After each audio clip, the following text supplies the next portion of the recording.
അപ്പോൾ ഇന്നായിരുന്നു ഓണം. ആൻഡ് രാവിലെ തന്നെ പല്ലും പോലും തേക്കാണ്ട് താഴത്ത് പോയി നോക്കുമ്പോൾ നമുക്ക് സദ്യക്കുള്ള ഐറ്റംസ് ഇവിടെ പപ്പയും മമ്മിയും ഒരുക്കിക്കൊണ്ടിരിക്കുകയായിരുന്നു. മമ്മി എനിക്ക് വെളിച്ചെണ്ണ കൈ പിടിപ്പിച്ച് എന്നെ ഓടിച്ച്. കാരണം 2 ദിവസമായിട്ട് ഞാൻ കുളിച്ചിട്ടുണ്ടായിരുന്നില്ല. അപ്പം നല്ല സുഗന്ധം വരുന്നുണ്ടായിരുന്നു തോന്നുന്നു. കുളിക്കാത്തതിൻ്റെ സൈഡ് എഫക്റ്റ് ഉണ്ടായിരുന്നു. കാരണം അത്യാവശ്യം ഡാൻഡ്രഫ് വരുന്നുണ്ടായിരുന്നു. അപ്പോൾ ഹെയർ ഓയിലൊക്കെ ഞാൻ നല്ലോണം അപ്ലൈ ചെയ്തതിന് ശേഷം ഞാൻ പുറത്തേക്ക് ഇറങ്ങുമ്പോൾ തന്നെ എനിക്ക് നന്നായിട്ട് അടുക്കളയിൽ നിന്ന് ഫുഡിൻ്റെ സ്മെല്ല് വന്നു. അപ്പോൾ പല്ല് തേച്ച് അവിടെ ഓടി ചെന്നപ്പോൾ മമ്മി ഒരു സംഭവം പോലും ടേസ്റ്റ് ചെയ്യിപ്പിച്ചില്ല. മറിച്ച് ഈ ഒരു പുഴുങ്ങിയ ഏത്തപ്പഴം പിടിപ്പിച്ച്. കാരണം കൂടുതൽ എന്തെങ്കിലും കഴിച്ചു കഴിഞ്ഞാൽ നല്ലോണം സദ്യ ഉണ്ണാൻ പറ്റില്ല. അപ്പം ഞാൻ ഈ പഞ്ചാര ഇല്ലാത്ത മധുരം ഇല്ലാത്ത കട്ടൻ ചായയും കുടിച്ചതിന് ശേഷം വീട്ടിൽ വന്നപ്പോൾ മുള്ള തുണികൾ കഴുകാനുണ്ടായിരുന്നു. അപ്പോൾ വാഷിംഗ് മെഷീൻ ഇവിടെ വർക്ക് ആവുണ്ടായിരുന്നില്ല. അപ്പം മമ്മി ഒന്ന് പതുക്കെ സ്നേഹിച്ചപ്പോൾ അതോണായി. എന്തായാലും സ്റ്റെപ്പ് ഇറങ്ങി താഴത്ത് എത്തിയില്ല. അപ്പം ഞാൻ വിചാരിച്ച അടുക്കളയുള്ള കാര്യങ്ങൾ തപ്പിപ്പറക്കാന്ന്. അപ്പം മമ്മിയുടെ സ്വഭാവം കുറച്ച് മാറുന്നുണ്ടായിരുന്നു. അപ്പം എനിക്ക് മനസ്സിലായി ഒരു ഒറ്റ പണി ചെയ്തിട്ടില്ലെന്ന് പറഞ്ഞ് വായിലുള്ള നല്ല വാക്കുകൾ കേൾക്കണം മുമ്പ് ഞാൻ സ്ഥലം വിട്ടു. വേഗം ഫുഡ് അടിക്കേണ്ട ആർത്തിയിൽ ഞാൻ വേദന കുളിക്കാൻ കയറി. സ്കാൽപ്പ് ക്ലെൻസർ യൂസ് ചെയ്തു, മാസ്കും സീറം കൂടെ മിക്സ് ആക്കി ലെങ്ത്തിൽ അപ്ലൈ ചെയ്തു, ആന്റി ഡാൻഡ്രഫ് ഷാംപൂ യൂസ് ചെയ്തു, ബോഡി വാഷ് ചെയ്തു, ഫേസ് വാഷ് ചെയ്തു.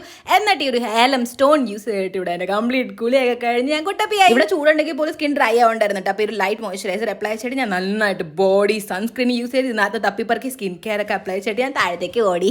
ചെന്ന് നോക്കിയപ്പോൾ ഓൾറെഡി അത്യാവശ്യമായിട്ട് ടേബിളിൽ ഒരുക്കി കഴിഞ്ഞാൽ ഞാൻ ഇനി പായസം മാത്രമേ ബാക്കിയുള്ളൂ. അപ്പോൾ മമ്മി പപ്പ ഇത്തവണ 2 തരം പായസം ഉണ്ടാക്കിയിട്ടുണ്ട്. ഒന്ന് മുളയരി പായസം, ഒന്ന് പാലട പായസം. ആൻഡ് എക്സ്ട്രാ പാലട പായസം എനിക്ക് എൻ്റെ ബ്രദറും കൊണ്ട് തന്നു. ഞാൻ ഹെൽപ്പ് ചെയ്തരാന്ന് കുറെ പ്രാവശ്യം പറഞ്ഞു. പക്ഷേ മമ്മി പപ്പ എല്ലാം തവണ എന്നെ ഓടിച്ച്. എന്നോടുള്ള സ്നേഹം കൊണ്ടായിരിക്കും. ഓക്കെ, അപ്പോൾ ഞാൻ വിചാരിച്ചു നല്ല വെയിലുണ്ടല്ലോ, ആ നേരം നോക്കി അലക്ക തുണികൾ വേഗം തന്നെ ഉണക്കാനിടാം. സദ്യയുടെ സ്മെൽ ഈസിക്കളുടെ സഹിക്കള്ളിയില്ലേ. അല്ലെങ്കിൽ തന്നെ ഒരു പുഴുങ്ങിയ പഴം വെച്ച് എനിക്ക് എന്ത് മണ്ണാങ്കട്ടെ ആവാൻ. അപ്പോൾ ഞാൻ വേഗം തന്നെ പോയിട്ട് കുറച്ച് സീറോക്കെ ഹെയറിലേക്ക് അപ്ലൈ ചെയ്ത് മുടിയൊക്കെ ഒന്ന് സെറ്റ് ആക്കിയിട്ട് ഞാൻ പോയി കഴിക്കാൻ വിചാരിച്ച് മമ്മി എന്നെ വീണ്ടും മുകളിലേക്ക് ഓടിച്ച് ഒരു പൊട്ടൊക്കെ തൊട്ട് കൂരയൊക്കെ തൊട്ടിട്ട് വാ നല്ല ഓണം വൈബ് വരട്ടെ എന്ന് പറഞ്ഞിട്ട്. അപ്പം ഞാൻ മമ്മി ഒന്നും കൂടെ ഇംപ്രസ് ആക്കാനായിട്ട് ലിപ്സ്റ്റിക്കും കൂടെ അപ്ലൈ ചെയ്തു. താഴത്തേക്ക് വന്നപ്പോൾ ഫൈനലി ഇവിടെ ഗണപതി ഒപ്പിക്ക് വേണ്ടിയിട്ടുള്ള ഇലയൊക്കെ ഒരുക്കി വിളക്ക് കത്തിച്ച് ഞാൻ മമ്മി പറഞ്ഞു നമുക്ക് പണ്ടത്തെ പോലെ തന്നെ എല്ലാവർക്കും നിലത്തിരുന്ന് സദ്യ ഉണ്ടാകുന്നതായിട്ട്. അപ്പോൾ ആദ്യത്തെ സദ്യയുടെ ഉരുള നിങ്ങൾക്ക് തന്നെ ഞാനും കഴിച്ചു. ഫോർ ദ ഫസ്റ്റ് ടൈം ഞങ്ങൾ ഈ മുളയരി പായസം കഴിക്കണമായിട്ട് എന്തൊരു ടേസ്റ്റി ആയിരുന്നു ഗൈസ്. അപ്പോൾ ഇന്ന് എല്ലാവരും കഴിച്ചു. ഇതൊക്കെ കഴിഞ്ഞപ്പോൾ ഒരു മയക്കമായ ഉറക്കം വന്നു.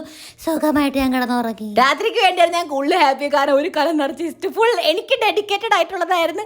കണ്ടു കൊതിച്ചോ ചേച്ചി, കാരണം ഇത് മുഴുവൻ ഞാൻ മിഴുങ്ങും. കാരണം ചേച്ചിയുടെ എന്നെ ഇഷ്ടം എന്ന് പറഞ്ഞാൽ വളരെ ഫേവറേറ്റ് ആണ്. എന്നാൽ ഒരു പിടി ചോറ കൽച്ചട്ടിയിലിട്ട് പെരട്ടി കഴിച്ചപ്പോൾ ചുറ്റുള്ളതൊന്നും കണ്ടില്ല. അപ്പം ആരും കരയണ്ട.